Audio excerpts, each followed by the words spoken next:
कचपुरा में स्थापित की जाने वाली माता महाकाली की प्रतिमा खंडित होने के मामले ने तूल पकड़ लिया तो समिति के लोग घुटनों पर आ गए। चौतरफा विरोध का सामना कर रहे समिति के अध्यक्ष संजय गुप्ता समेत तमाम पदाधिकारी आज स्वामी राघव देवाचार्य जी के पास पहुंचे और माता महाकाली की प्रतिमा खंडित होने के मामले में माफी मांगी। इस मामले को लेकर समिति के लोगों और स्वामी राघव देवाचार्य जी के बीच काफी देर तक चर्चा होती रही। इस दौरान स्वामी राघव देवाचार्य जी ने समिति के लोगों को नियम और संयम से पूजा पाठ करने का आदेश दिया, जिसे समिति के लोगों ने सहर्ष स्वीकार किया और आश्वासन दिया कि दोबारा ऐसी गलती नहीं होगी। समिति के लोगों ने इसे लेकर सार्वजनिक रूप से शहरवासियों से भी माफी मांगी है। इधर इस मामले को लेकर स्वामी राघव देवाचार्य जी ने कहा है कि नियम के तहत माता महाकाली की प्रतिमा का उसी दिन विसर्जन कर दिया जाना था जिस दिन वह खंडित हुई थी, लेकिन समिति के लोगों ने यह बात सभी से छिपाई। बहरहाल समिति के लोग अपनी गलती मान चुके हैं, इसलिए उन्हें क्षमा कर दिया गया है, लेकिन कड़े शब्दों में ये हिदायत भी दी कि दोबारा ऐसा नहीं होना चाहिए। मैं जगत गुरु महाराज जी के पास आया हूँ, उनको चरणों पे कोटि कोटि प्रणाम। महाराज जी ने जो मुझे आदेश दिए हुए हैं, जो मेरे से गलती हुई है, जिसका गुरु जी ने मेरे को जो आदेश दिया है उसका मैं नेक्स्ट ईयर में पालन करूँगा। किस तरीके के आदेश? जैसे छोटी छोटी कन्याओं को रोज़ भोजन करवाना है, उनके चरण धो के पीना है, इस तरीके का है। और फिर उसके बाद जो भी वो कंटिन्यूस मेरे को बोलेंगे उसका पालन करूँगा। तो लगता है कि अब इस तरीके के धर्म के कामों में हम अपने किसी एक बड़े बुजुर्ग गुरु को लेकर चलें तभी हमारा ये जी गुरु जी को मैं लेके चलूँगा साथ में।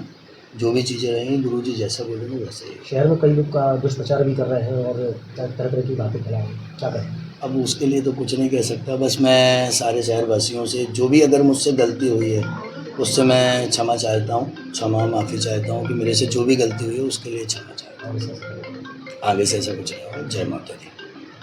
इस शहर में सोशल मीडिया और मीडिया के माध्यम से यह ज्ञात हुआ कि कुछ दिन पूर्व जो कचपुरा स्थित काली माता जी की समिति है वह बीच से खंडित हो चुकी थी, तो कहीं ना कहीं उसका जनता में आक्रोश था। उसका आक्रोश को देखते हुए और समाचार पत्रों के माध्यम से हमें जब जानकारी मिली तो हम आज कहीं ना कहीं बस स्टैंड यादवकरण पुलिस चौकी पे FIR दर्ज कराने जा रहे थे, परंतु जिनके कारण ये कांड हुआ संजय गुप्ता जी के द्वारा उनका फ़ोन आया, वो अपनी गलती मान रहे थे, क्षमा चाहते हैं, तो वहाँ ना जाके हम सभी गण यहाँ पे जगत गुरु राघव देवाचार्य जी के यहाँ चरणों में आए।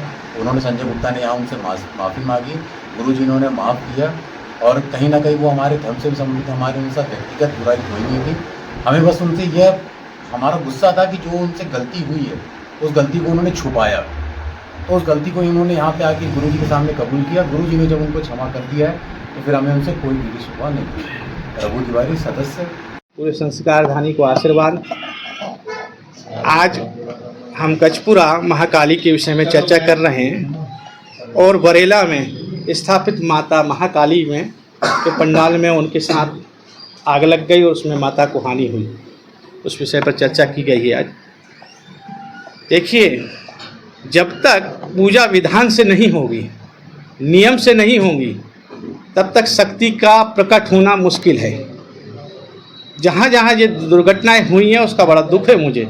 सबसे बड़ी बात, कचपुरा में जो माता जी का विग्रह जब खंडित हो गया था तो उसी समय उनको विसर्जन कर देना था और जनता को ये बता देना था कि माँ को हमने विसर्जन करा दिया है, तो ये बात वहीं ख़त्म हो जाती।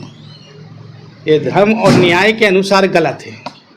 हमारा सनातन पूजा पाठ सिखाता है, लेकिन नियम और संयम के साथ सिखाता है। हम भी चाहते हैं पूर्ण रूप से आप खूब संस्कारधानी में संस्कारित कार्यक्रम कीजिए, लेकिन उसमें संस्कृति का परिचय जरूर दीजिए, साथ में नियम और अपने संस्कारधानी के सनातन की रक्षा करते हुए दीजिए।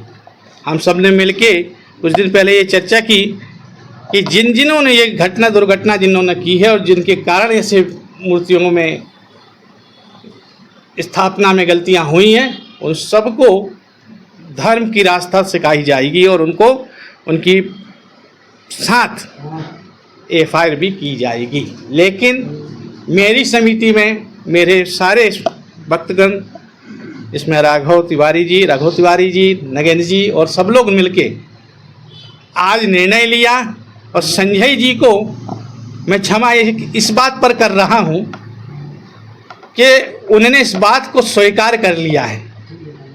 आपको जब मालूम होगा माँ भगवती अपने रूप में आई थी तो भगवान शंकर उनके चरणों पर लेट गए थे और निवेदन किया था कि माँ क्षमा कर दो इन सबको। तब भगवान शंकर ने क्षमा किया था। आज संत के पास एक पुत्र आया है और माँ कभी कुमाता नहीं होती, ये मैं भी जानता हूँ। माँ सबको आशीर्वाद देती है, माँ का काम आशीर्वाद देना है। हो गई इनसे कोई गलती, उसके लिए मैं इनको आज क्षमा जरूर करता हूँ, लेकिन इनको नियम और हमारे धर्म का विशेष तौर से ध्यान देना पड़ेगा। यदि ये ऐसा नहीं देंगे तो अगली बार एक अच्छी टीम तैयार की जाएगी जो सारे पंडालों में जाएगी और ये ध्यान देगी कि कहाँ कहाँ क्या गलतियाँ हो रही हैं, प्रशासन के माध्यम से उसमें सुधार किया जाएगा। इस बार देखा गया कि बहुत जगह पे इस तरह की घटनाएं घटी हैं, तो क्या इसमें प्रशासन की कहीं कच्चा व्यवस्था? बिल्कुल, पूरी प्रशासन तो ध्यान ही नहीं देता। चाहे नर्मदा जयंती हो, चाहे गणेश उत्सव हो, चाहे देवी पूजा हो। आप बताइए, जब रावण ऐसी ऐसी जगह जलवा दिए जहाँ जगह नहीं है, भगदड़ मच जाए तो आदमी मर जाए।